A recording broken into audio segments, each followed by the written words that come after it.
that day. We're going to hear from one of our parishioners, Susan, to talk about stewardship. Good morning, everyone.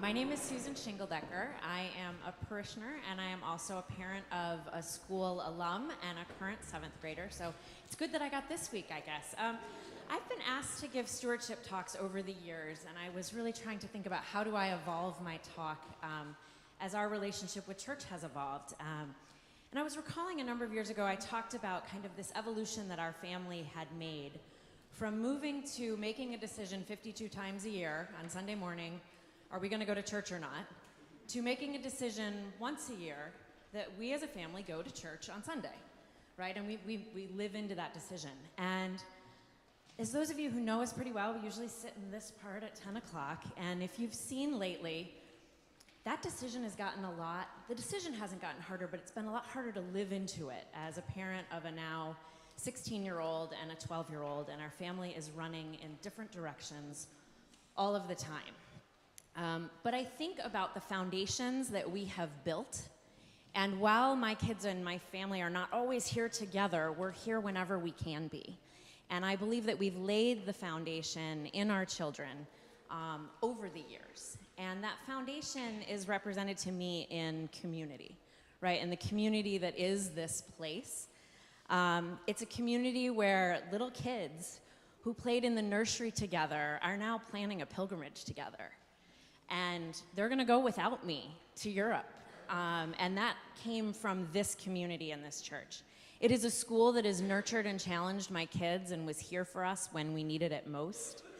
It's a youth group that my 12-year-old can't wait to go off and carve pumpkins and roast s'mores next weekend, and that my 16-year-old brought friends to that don't go to St. Martin's the other week. It is a community that brought meals for me after surgery and helped take care of my family, so abundant that we actually had 2 full meals on one night from 2 different parishioners, and they were amazing. And it was loaves of banana bread and bouquets of flowers that showed up at my door when my mother passed away.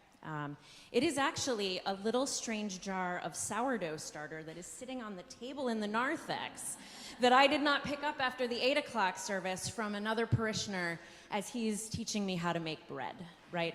It is the community we have together. Oh, I also wanted to mention, it is the St. Martin's group at the water exercise class on Mondays, Wednesdays, and Fridays at the community center, right? And I walked into that class not really thinking I didn't know anyone.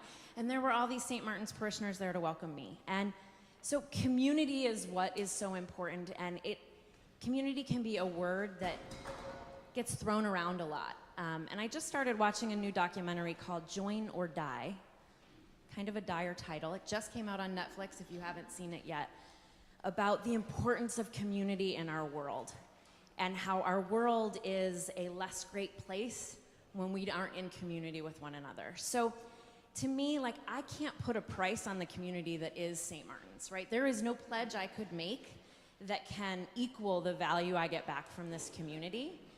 But each year, like that decision to come to church once a year, we make a pledge once a year. And then with ACH, we live into that pledge every week, no matter how busy my family's life gets. So I invite you to make that pledge, to think about that. We made a shift in recent years where instead of the church being one of the many organizations we support throughout the year, our church pledge is the first gift we make.